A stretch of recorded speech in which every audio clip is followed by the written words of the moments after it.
Tak terbatas caramu Tuhan, tak terbatas jalanmu Tuhan. Dan kami terus percaya, jika ada di antara umatmu yang tidak percaya, Tuhan tolong mereka Tuhan, supaya terus percaya. Karena itulah iman di mana waktu kami belum melihat hasilnya, kami tetap percaya. Dan kami tahu karakter Engkau Tuhan Yesus yang selalu memberi yang terbaik. Dan Tuhan Engkau memulihkan setiap mereka Tuhan. Engkau kuatkan iman mereka, Engkau bangkitkan bahkan roh penerobos Tuhan ada dalam hidup mereka. Mereka rindu untuk menerobos bersama dengan Tuhan Yesus, bersama dengan Roh Kudus. Kuasa yang tersedia Tuhan, kami tahu mesti bisa terjadi di dalam hidup mereka. Dan hamba berdoa Tuhan jamah setiap mereka Tuhan. Touch them Allah. Biar setiap rencana yang mereka pikirkan atau apa yang sudah mereka rencanakan Tuhan, mereka rela menyerah kepada Engkau Tuhan. Dan kami tahu Engkau akan melakukan yang terbaik. Engkau pasti melakukan yang terbaik waktu mereka terus berpegang kepada Engkau. And thank you Lord. Kami percaya kepada kuasa-Mu Tuhan. Kami percayakan mukjizat-Mu Tuhan.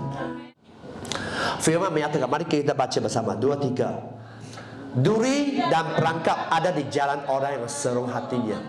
Siapa yang ingin memelihara diri menjauhkan orang itu. So di sini mari kita memilih kawan dengan berhati-hati.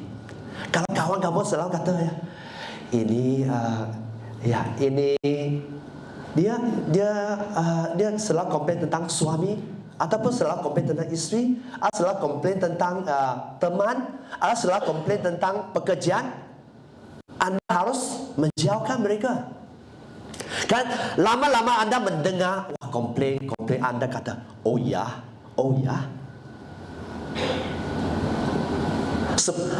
Di mana ada kala contohnya rumah tangga di mana memang bisa dipulihkan, tapi kamu dengar, oh ya, suami saya jelek, isteri saya jelek. Lepas itu perceraian. So sangat penting di mana kita tahu untuk memilih tentang pergaulan ya. Ini sangat penting ya. Dan 1 Korintus 15 ayat 33. Mari kita baca bersama. 2, 3. Janganlah sesat. Pergaulan yang buruk merosakkan kebiasaan yang baik. Sangat jelas ya. So di sini pertama pengaruh keluarga, kedua pengaruh teman. So choose your friend wisely. Kalau kawan kamu kata tak payah beribadah. Nah, next. Why is my faith in God so weak? Mengapa iman saya sangat lemah? Ini sangat lemah. Mengapa? Sebelum kita belajar bersama ya. Mengapa iman Anda sangat lemah? Saya tanya, mengapa iman Anda sangat lemah? Bisa jawab? Pasti ada orang bijak di sini. Mengapa iman kamu lemah? Sedikit, saya give up lah.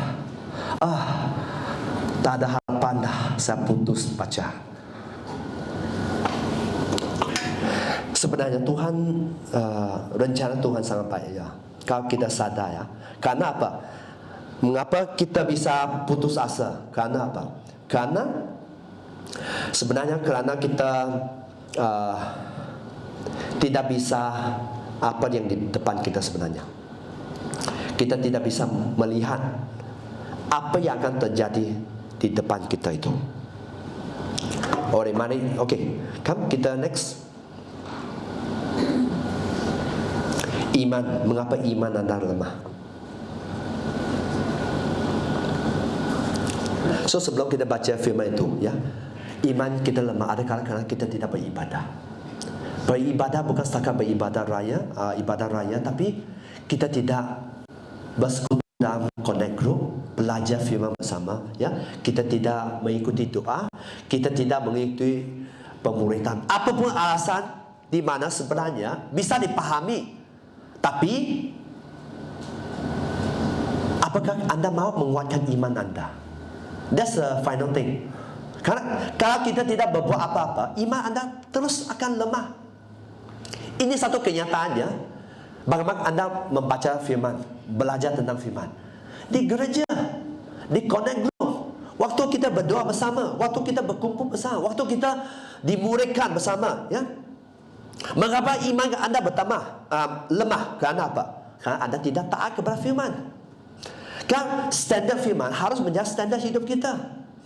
Dan firman itu adalah pedang dan perisai kita. Mengapa iman Anda lemah? Kerana tak ada pedang, tak bisa melawan tipu daya iblis. Mengapa Anda iman bisa lemah? Kerana tidak tahu menggunakan the shield of faith, perisai yang dibagi Tuhan sebenarnya, perisai iman. Ketiga, mengapa iman Anda lemah? Kerana Anda belum komitmen untuk melakukan disiplin rohani, spiritual discipline. Sering ya kita, kalau kita contoh ya pelajaran apa yang Anda belajar lah. Contoh, kalau Anda tidak memahami bahasa itu, bahasa apa? Contoh, Anda belajar dalam sekolah Cina, bahasa Cina. Ini sangat penting untuk mengajar Anda, memberi pengetahuan. Kalau Anda pergi ke sekolah kebangsaan, bahasa Malaysia.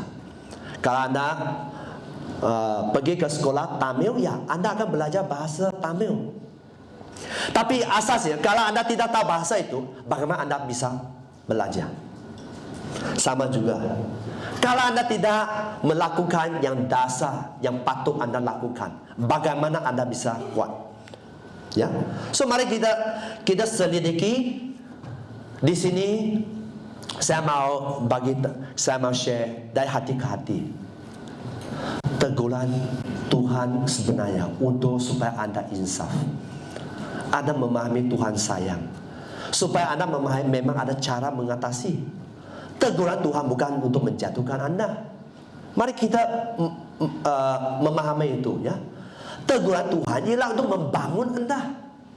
Teguran Tuhan supaya Anda tahu jalan keluar, bukan untuk mematikan Anda, bukan untuk menghakimi Anda.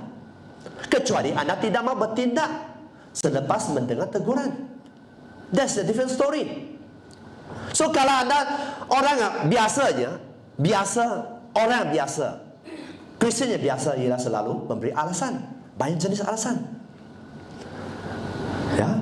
So kalau Anda suka terus berpegang pada alasan itu, Anda tak akan bisa bertumbuh, Anda tak akan bisa menerobos. Ya. So mari kita sadar, ya. So di sini Ibrani pasal 10 ayat 20, ya. Mari kita baca bersama 2, 3. Janganlah kita menjauhkan diri dari pertemuan ibadah kita seperti biasakan oleh beberapa orang. Tetapi marilah kita saling menasihati, saling giat melakukannya menjelang tahun yang baru. Ya, so waktu Anda beribadah, Anda juga akan mendengar nasihat. Waktu Anda mendengar kesaksian, Anda bisa dibangkit, iman Anda bisa bangkit. Oleh sebab itu, kebanyakan anak Tuhan tidak sadar pentingnya beribadah. Dan dengan itu, saya berharap Anda tangkap satu hal yang sangat penting. Kali yang pertama, Tuhan Yesus datang ke dunia ini sebagai juru selamat. Kali kedua, Anda bertemu dengan Tuhan Yesus. Tuhan Yesus yang hakim. Nah, waktu kita bertemu dengan Tuhan Yesus sebagai hakim, apakah Anda bisa memberi apa alasan pun? Karena semua telanjang sebenarnya, kan? Semua telanjang. Tak boleh kita bagi excuses. How nice is this? Begitu benar punya alasan, tak bisa. Tuhan tahu semua hati. Dia pencipta kita. So bayangkan, nanti Anda akan bertemu dengan hakim, Tuhan Yesus, dan Dia akan menentukan apakah Anda pergi ke neraka atau syurga. Ya. So ini di mana gereja tidak bisa menolong kamu, pastor tidak bisa menolong kamu, pemimpin gereja tidak bisa menolong kamu. Kamu yang harus putuskan di mana kamu mau pergi. Ya. So yang penting, harap Anda tidak tersinggung. Anda bertanggung jawab sendiri. Waktu Anda bertemu dengan hakim Tuhan Yesus, ya. So next, so di sini Kisah Para Rasul pasal 2 ayat 42 menyatakan 23. Mereka bertekun dalam pengajaran rasul-rasul, dalam persekutuan, ya, tadi firman itu. Dan mereka selalu berkumpul untuk memecah roti dan berdoa. So sangat penting di mana kita belajar. Kalau kita kekurangan pengetahuan dalam firman, kita bisa belajar. Seperti dulu Anda pergi ke sekolah, sekolah dasar, sekolah rendah, sekolah kebangsaan, sekolah menengah, tinggi dan sebagainya. Pergi sekolah saja, belajar saja apa yang kamu tidak tahu, ya. So ini akan menolong kamu bertumbuh. Maka Anda akan jelas bahawa memang banyak kekurangan saya, tapi saya sedang berjalan dengan Tuhan. Kalau orang berjalan Tuhan, Anda bisa ada keyakinan bahawa Anda akan diterima Tuhan. Kalau Anda lari dari Tuhan, tadi saya kata bertanggung jawab sendiri, ya. So memang satu yang tapi mari kita pilih dan bijak. Sebelum kamu dipanggil Tuhan, ada kesempatan. So saya mau tanya di sini, siapa tahu bila kamu dipanggil Tuhan? Kalau kamu tidak paham dipanggil Tuhan arti apa? Apakah kamu tahu waktu kamu mati? Siapa tahu? Siapa tahu? Besok? 10 tahun ke depan? 20 tahun ke depan? Siapa tahu? Tak ada orang tahu. Bisa tiba-tiba orang kata, Pastor, saya 20 lebih saja baru menikah, sangat 6 pack, 8 pack, ya, sangat cantik. Saya jaga baik-baik makanan sumber. Tapi ada kala orang yang terlalu menjaga itu yang cepat pergi. Ya, kita tak tahu sebenarnya orang sangat menjaga makanan cepat pergi. Terlalu takut, terlalu karena firman juga menyatakan apa yang kamu takut itu terjadi. Oleh itu jangan takut, jangan sedikit takut. Saya takut. Kamu waktu Anda takut berapa? Kamu iya dengan iblis. Ya, saya sudah kehilangan itu. Saya sudah sakit. Kamu iya, kamu amin dengan iblis. Jangan selalu suka takut, takut ini, takut itu. Di dalam Tuhan tak payah takut, ada Tuhan Yesus. Oleh itu orang tidak tahu kebenaran selalu takut. Ya, so mengapa panca indera Anda tidak terlatih? Salah satu bagian, ya, karena iman lemah, ya. Next. Wah, siapa itu? Wah, lawan, memberontak. Ini orang memberontak. Mengapa panca indera Anda tidak peka? Suka melawan, boxing. Karena ini bukan peperangan jasmani, ini peperangan rohani. Anda harus tahu cara melawan juga. Ya, so mengapa ada kala panca yang orang itu tidak peka? Kenapa? Karena suka memberontak, suka lawan, sedikit lawan. Dan kita lihat next. 1 Samuel pasal 22, ya. Di sini okey. So mungkin kita baca bersama dua ayat ini, 2, 3. Tetapi jawab Samuel, apakah Tuhan itu berkenan kepada korban bakaran dan korban sembelihan, sama seperti kepada mendengar suara Tuhan? Sesungguhnya mendengar lebih baik daripada korban sembelihan, memperhatikan lebih baik daripada lemak domba-domba jantan. Okey, stop. So di sini kalau kamu bisa tangkap, mendengar berbicara tentang menjadi umat yang taat kepada Tuhan. Memperhatikan maksudnya Anda mendengar supaya Anda melakukan. Sering kita datang beribadah, kita pergi ke connect group atau kita pergi ke persekutuan doa. Mengapa tak ada perubahan? Kita dengar banyak, mungkin lebih banyak daripada pastor juga. Bisa, sebenarnya bisa. Tapi dalam menjadi pelaku firman, tidak mau. Karena kalau kita sudah belajar sesuatu, mari kita mempraktikkan. Firman kata, jangan takut, jangan takutlah. Kalau kamu berani, ya kamu sudah melangkah dengan iman. Ada satu langkah ke depan, maju ke depan. So sampai di mana kita belajar untuk menjadi pelaku firman, ya. So ayat 23, next. Sebab pendurhakaan, next, adalah sama seperti dosa bertenung, dan kedegilan ada sama seperti menyembah berhala dan terafin. Kerana engkau telah menolak firman Tuhan, maka ia telah menolak engkau menjadi raja. So di sini pendurhakaan berbicara tentang memberontak, ya. Roh memberontak ada sama seperti, satu versi menyatakan adalah sama jahat seperti dosa bertenun, ya. Kedegilan, yaitu orang sombong. Orang degil biasa sombong sebenarnya. Kalau kita paham, ya biasa orang sombong. Ada sama seperti, artinya kedegilan sama jahat seperti menyembah berhala dan sebagainya. Karena engkau melawan Tuhan, firman Tuhan, perintah Tuhan, maka Tuhan menolak engkau menjadi raja, ya. So next, di mana Raja Saul menyatakan, tetapi aku takut kepada rakyat, ya. Karena rakyat memaksa dia. Dia kata, dia memberi alasan, ya.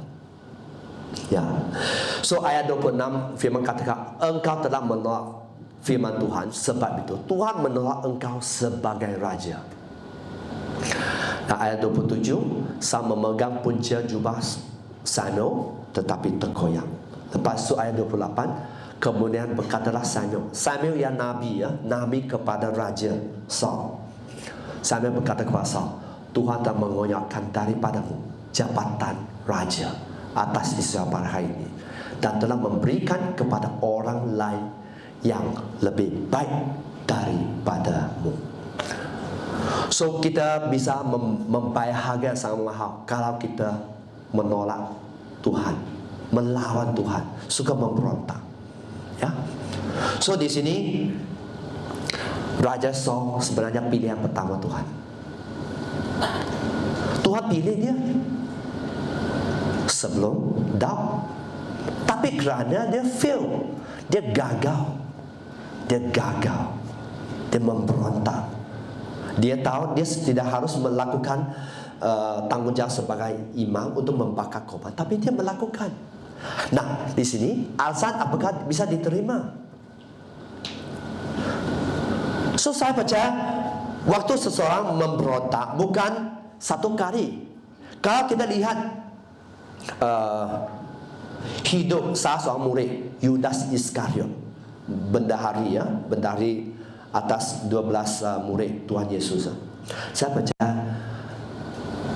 dia menjadi orang yang cinta wang, bukan satu hari atau 2 kali, 3 kali. Sudah telah banyak kali mungkin dia mencuri, dia mengambil keuntungan. Sampai di mana ada tawaran, di mana orang Farisi menawarkan, imam pada waktu itu, mereka menawar untuk jualah, kianalah rabi engkau, kianalah Tuhan engkau, dan dia setuju. Dan oleh itu mari kita belajar di mana jangan suka memberontak, ya, jangan suka memberontak, karena itu tidak membawa manfaat. Sering kalau kita tidak bisa pandai, kita hanya bisa terlatih kalau kita mengikuti firman Tuhan, menghidupi firman Tuhan, menjadi pelaku firman, ya. So mari kita sama-sama belajar. Saya juga bukan sempurna, dan saya sampaikan firman Tuhan. Saya berharap anda bisa menangkap apa yang benar, apa yang baik untuk anda. Kan Tuhan menegur anda. Kalau Tuhan yang menegur anda, Tuhan mau anda berubah. Kan ada jalan keluar, ada berkat yang tersedia, kecuali anda tidak mau melangkah, ya. So next, ini ialah pasal tentang bangsa Israel. Waktu mereka diserang oleh mereka diserang oleh musuh, mereka cari perlindungan orang Mesir. Kita tahu bahawa mereka mereka keluar dari kerajaan Mesir, ya. Tuhan melepaskan mereka, tapi sekarang mereka bertemu dengan musuh yang kuat, mereka mau balik ke Mesir. So di sini sangat kuat firman itu katakan, anak-anak pemberontak, firman katakan, ya.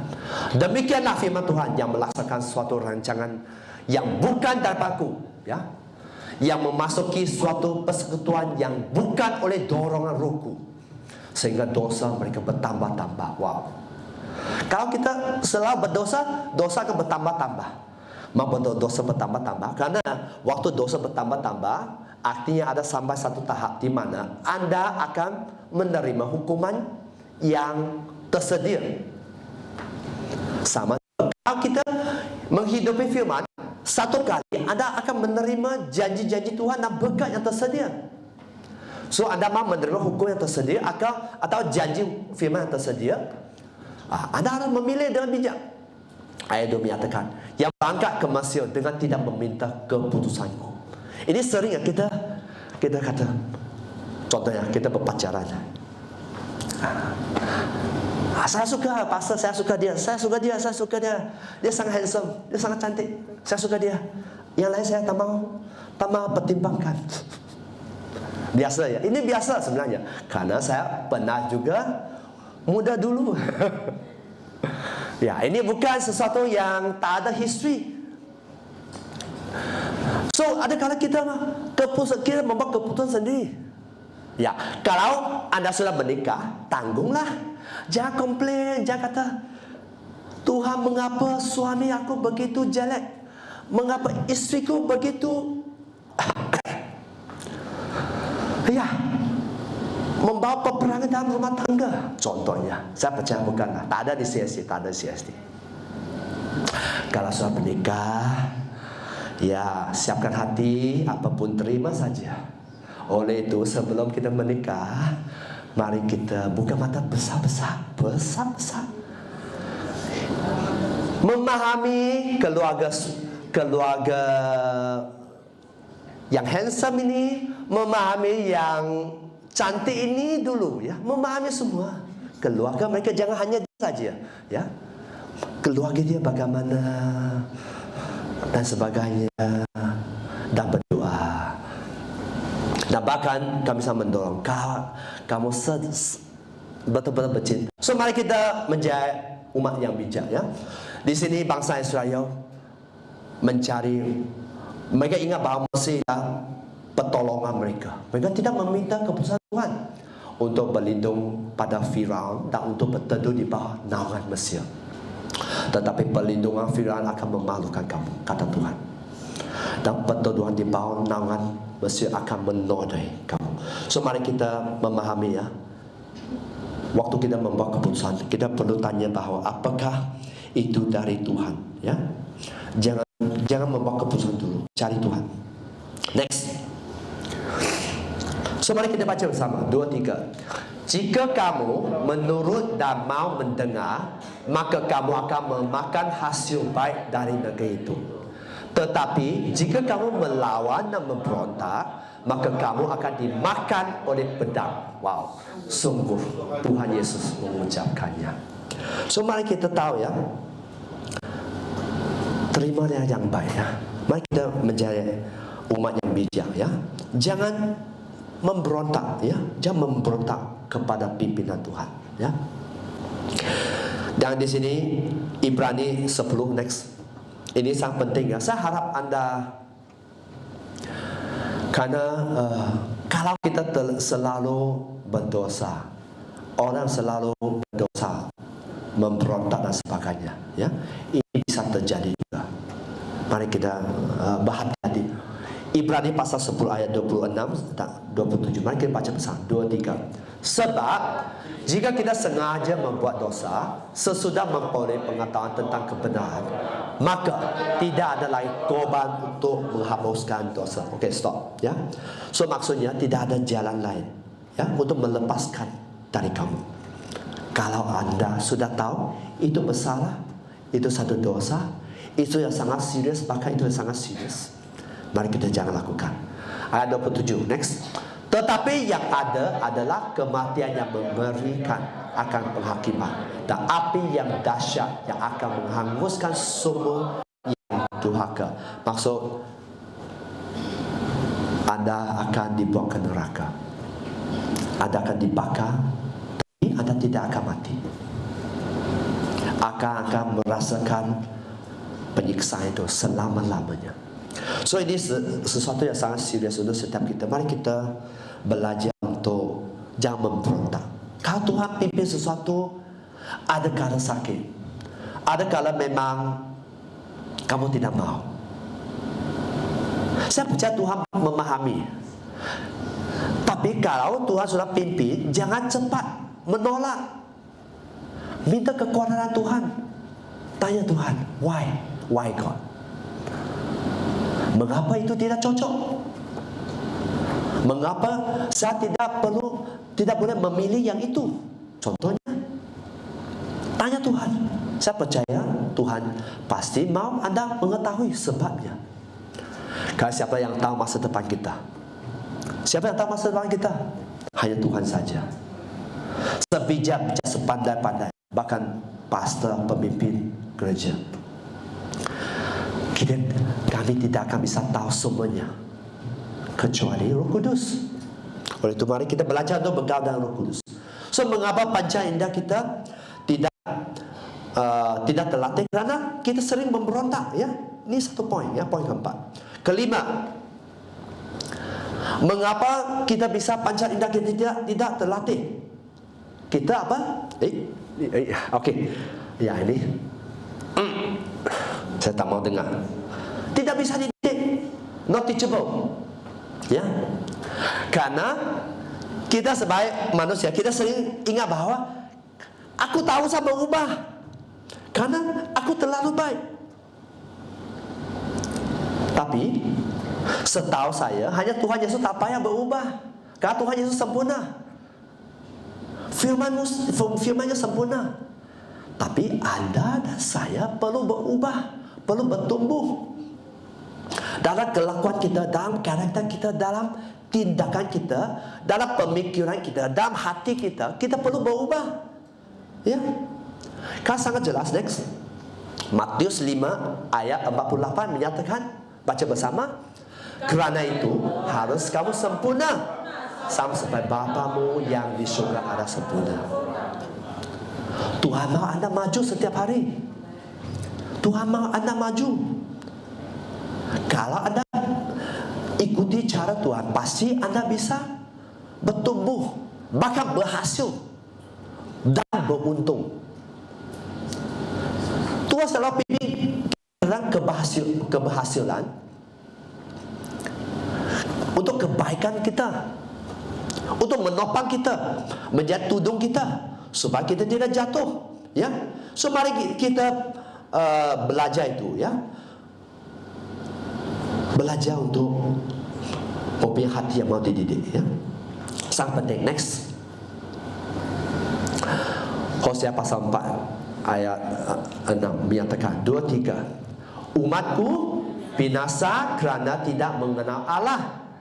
Kerana engkaulah yang menolak pengenalan itu, maka aku menolak engkau menjadi imanku. Dan kerana engkau melupakan pengajaran Allahmu, maka aku juga akan melupakan anak-anakmu. Inilah iman-iman yang tidak bisa menjadi teladan pada zaman itu, ya.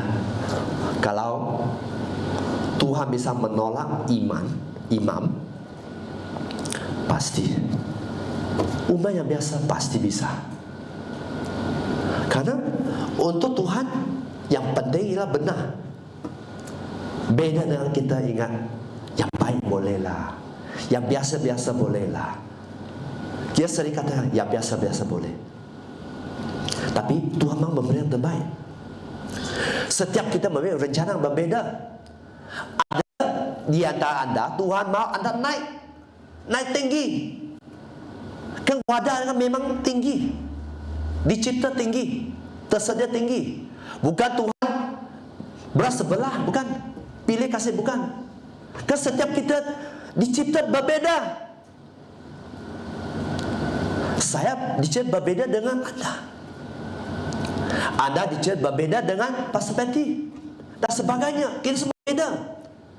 Tapi kita semua dipanggil untuk menjadi umat Tuhan, untuk hidup bersama dengan Tuhan. Ya, so mari kita sadar itu. Ya, next. Okay.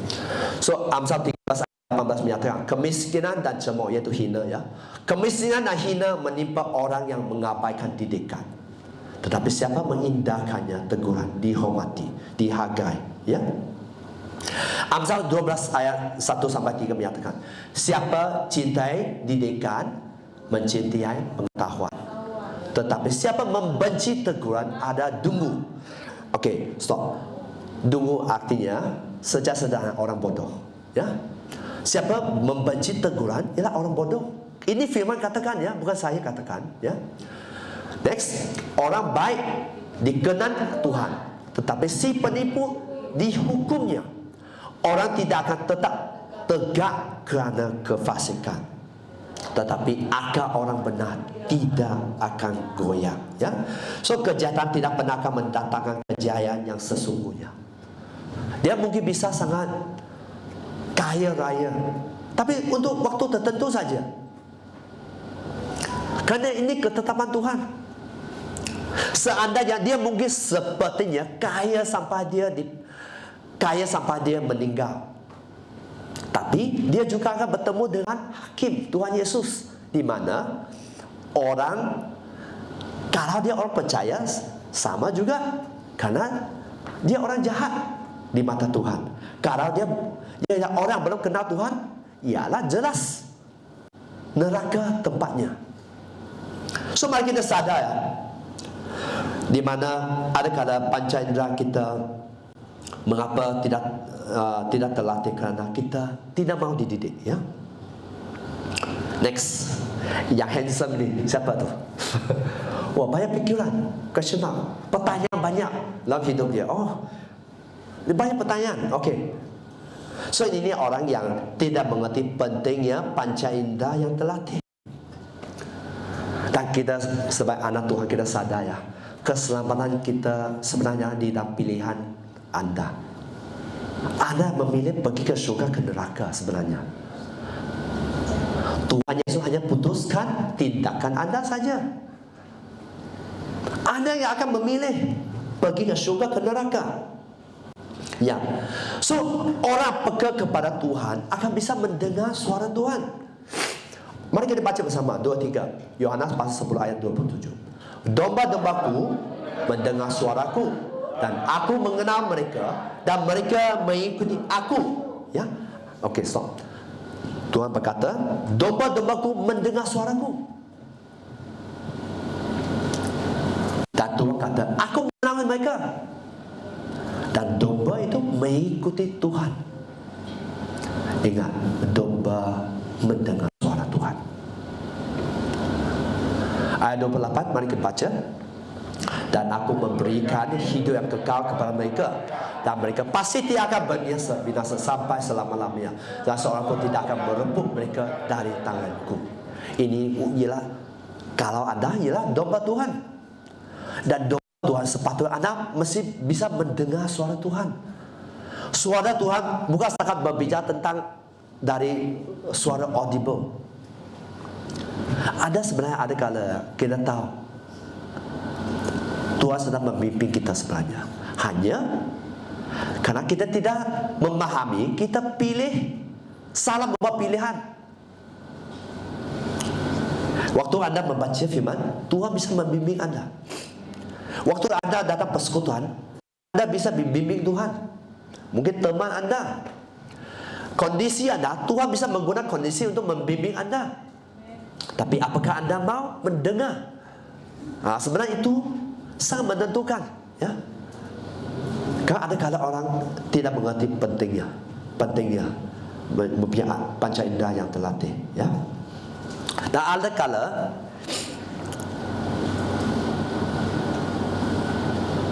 anak Tuhan, waktu mereka ada masalah, mereka baru mencari Tuhan, dan mereka menganggap bahawa Tuhan ialah bahwa Tuhan ialah Santa Claus. Sediakan berkat, sediakan hadiah, sediakan. Tak ada masalah, tidak cari Tuhan. Ya, dan ini ada terjadi. Saya tak mau kata sering terjadi atau tidak. Tapi ada terjadi memang dalam pelayanan. Ada masalah baru. Beribadah. Ada keperluan baru. Datang kepada Tuhan. Masih okey. Tapi yang penting sebenarnya, kalau kita sudah menerima berkat, mari kita sungguh-sungguh Tuhan. Karena kalau bukan Tuhan yang membuka jalan, kalau bukan Tuhan memberkati, kita tak akan bisa menerima itu. Ya, so mari kita paham. Ya, ini sangat penting untuk setiap kita. Next. Mengapa pancarandamu tidak terlatih? Pertama, mari kita baca. Pengaruh keluarga yang tidak Alkitabiah. Kedua, mengapa? Pengaruh teman yang tidak baik. So hati-hati mencari teman. Ya. Ketiga, iman yang lemah. Bapak tak bisa dengar? Iman lemah, roh lemah.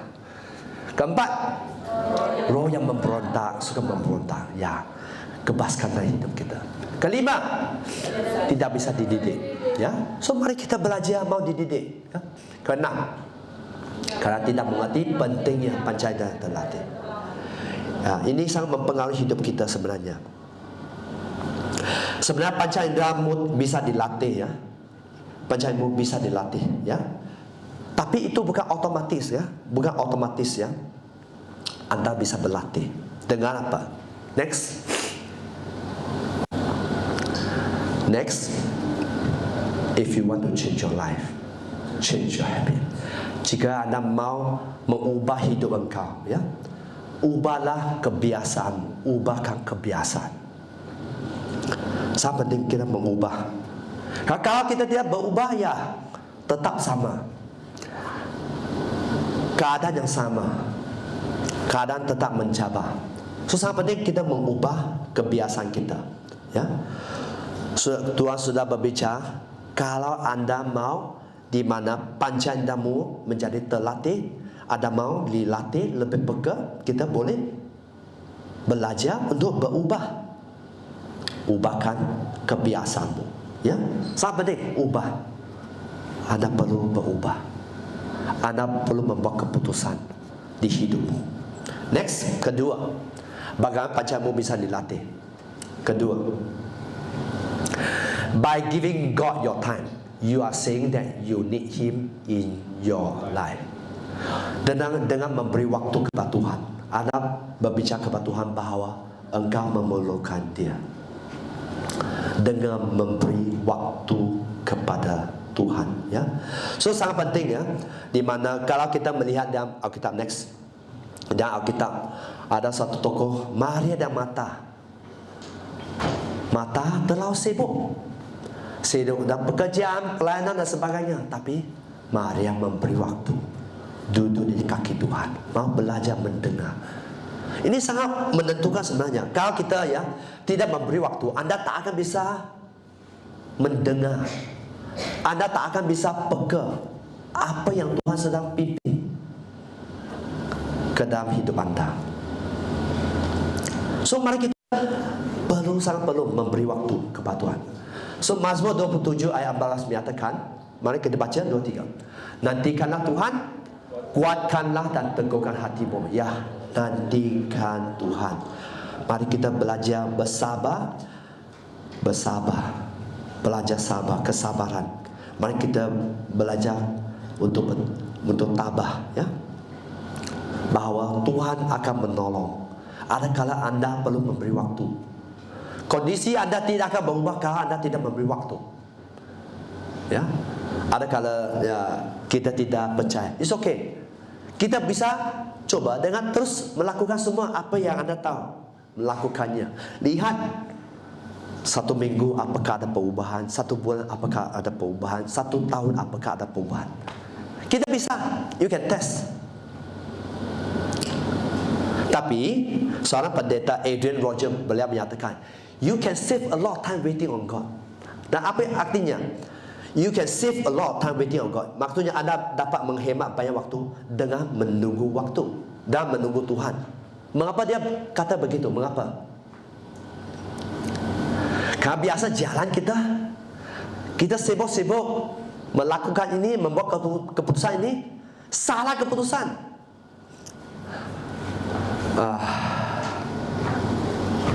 Contoh untuk mereka yang salah pilih jodoh ya. So apa yang terjadi sebenarnya? Ini saya harap saya hendak anda berjiwa besar ya. Karena setiap kita harus belajar. Kalau anda salah memilih jodoh, apa yang terjadi? Keluarga yang harmonis, damai sejahtera, seperti danau Toba. Ada sangat peperangan rohani. Itu masih oke peperangannya. Nanti ini ya, ini buat ini, kau buat ini, saya buat ini. Ini karena ya peperangan bah.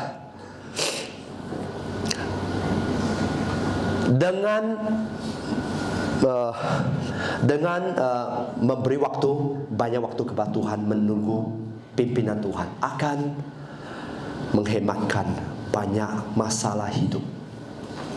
Oleh itu pilih dengan bijak. Apakah pekerjaan anda? Pilih dengan bijak. Jodoh anda? Pilih dengan bijak. Apakah itu? Okey, itu. Ada kala timing juga. Anda harus tahu ya, ada kala ya Tuhan bicara. Ya Tuhan bicara, tapi bila? 1 tahun, mungkin 2 bulan ke depan, 5 tahun, 10 tahun, tak tahulah ini. Ya ini pekerjaan kamu ya, bukan pekerjaan saya. Kamu yang mau menikah, kamu harus memberi waktu kepada Tuhan. Sudah, jangan salah pilih.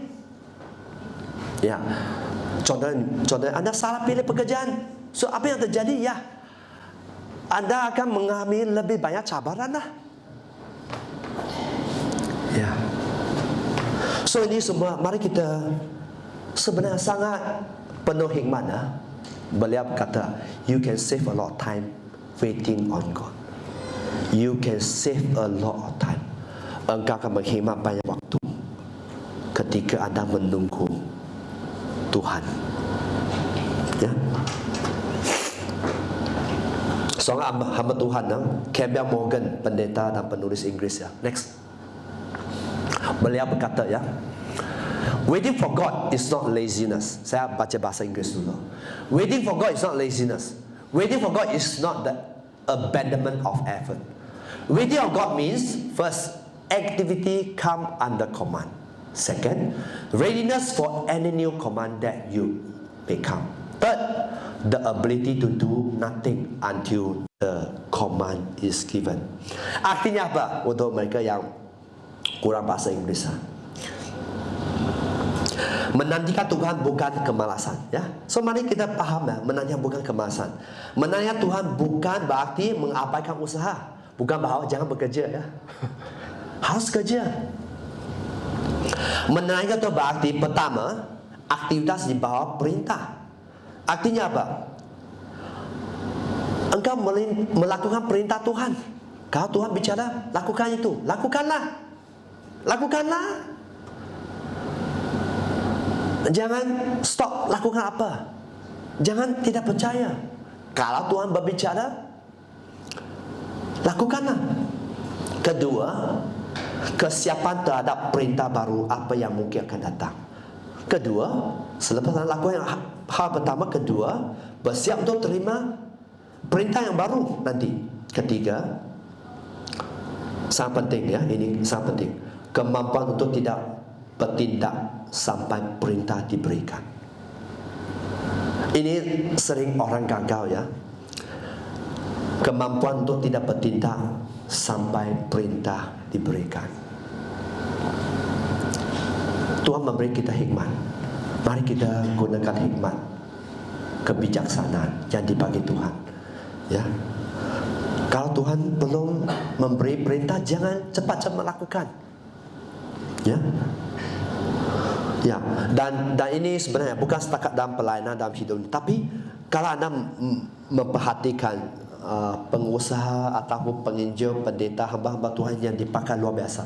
Mereka membayar harga dalam apa? Menantikan Tuhan, memberi waktu kepada Tuhan, urapan karakter yang terbentuk dan sebagainya. Ini kerana memberi waktu kepada Tuhan. Tanpa itu tak akan terjadi. Tanpa itu tak akan terjadi.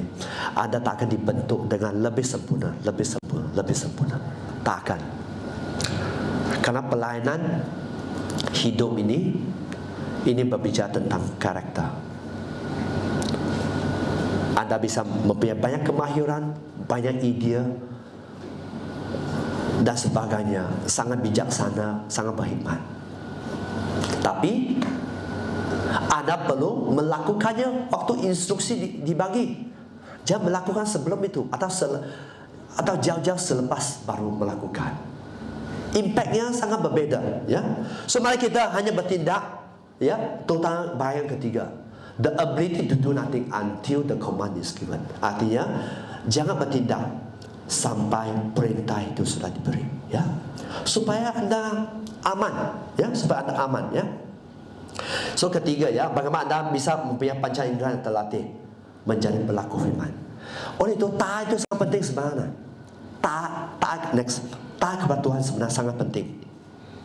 Next, menjadi pelaku firman, taat kepada Tuhan, berjalan dengan Roh Kudus, ya. Walk with the Holy Spirit is very important. Yakobus pasal 1 ayat 22, ya. Next. Tetapi hendaklah kamu menjadi pelaku firman, bukan hanya pendengar saja. Sebab jika tidak demikian, kamu menipukan diri sendiri. Ayat 23, sebab jika seorang hanya mendengar firman saja dan tidak melakukannya, ia seumpama seorang yang sedang mengamati mukanya yang sebenarnya di depan cermin.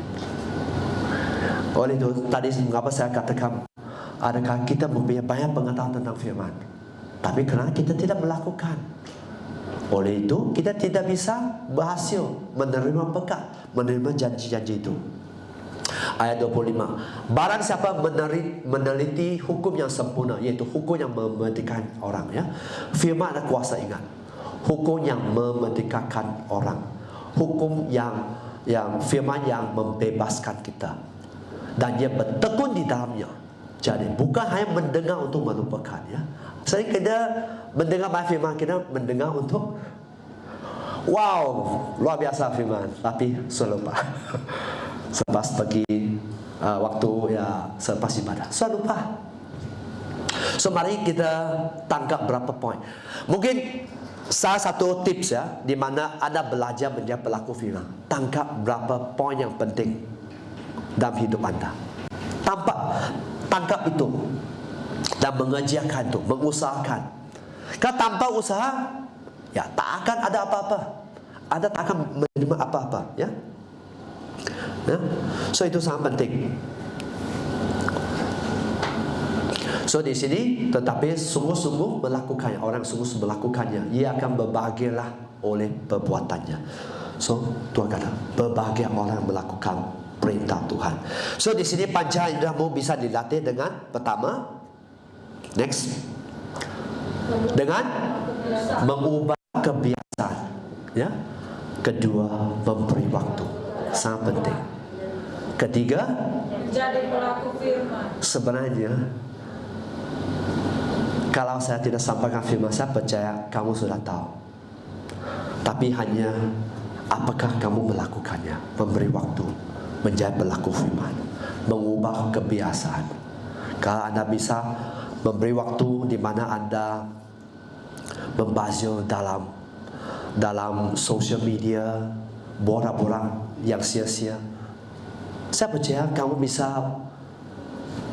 menerima banyak berkat dari Tuhan, ya. Hanya mengubah kebiasaan, memberi waktu, menjadi pelaku firman. Dan saya percaya Tuhan pasti menolong Anda, ya. Tuhan pasti menolong Anda, ya. So di sini itu saja firman saya. Sebelum kita move kepada next, jika ada di antara Anda yang tidak pasti, tidak yakin tentang keselamatan Anda, kami memang mendoakan untuk anda. Kalau anda kurang pasti tentang keselamatannya, mungkin anda dari keluarga Kristian ya, tapi anda tidak yakin apakah kau selamat. Mari kita membaharui. Yang kedua ialah kami mendoakan untuk anda yang mau respon kepada firman Tuhan, yaitu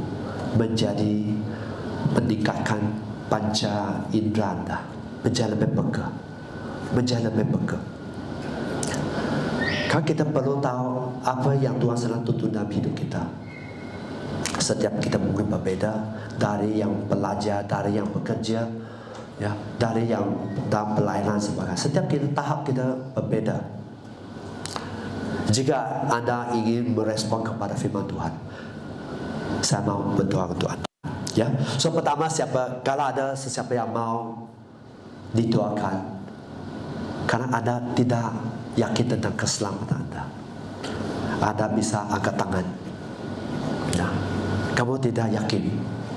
Ya, kamu tidak yakin dengan keselamatan anda. Dan kedua, kalau anda mau merespon kepada firman, di mana kamu mau bangkit, kamu mau panca inderamu lebih terlatih, lebih peka kepada Tuhan, ya, kamu juga boleh angkat tangan. Ya, kalau ada sesiapa mau respon, boleh angkat tangan. Okey, so mari kita bangun, kita akan mendoakan ya. Ya Tuhan, hamba syukur atas anugerah-Mu Tuhan. Setiap firman yang sudah disampaikan Tuhan, kami percaya akan benih itu jatuh di tanah yang subur. Hamba mengimani itu jatuh di tanah yang subur. Biar setiap umat-Mu sadar bahawa Engkau Tuhan yang selalu menopang. Engkau selalu menopang. Engkau Tuhan yang selalu akan memberi kesempatan untuk mereka yang rendah hati, untuk mereka mau bertobat di depan Engkau Tuhan. Kami percaya waktu mereka bertobat dengan sungguh-sungguh, Tuhan Engkau akan memulihkan keadaan mereka.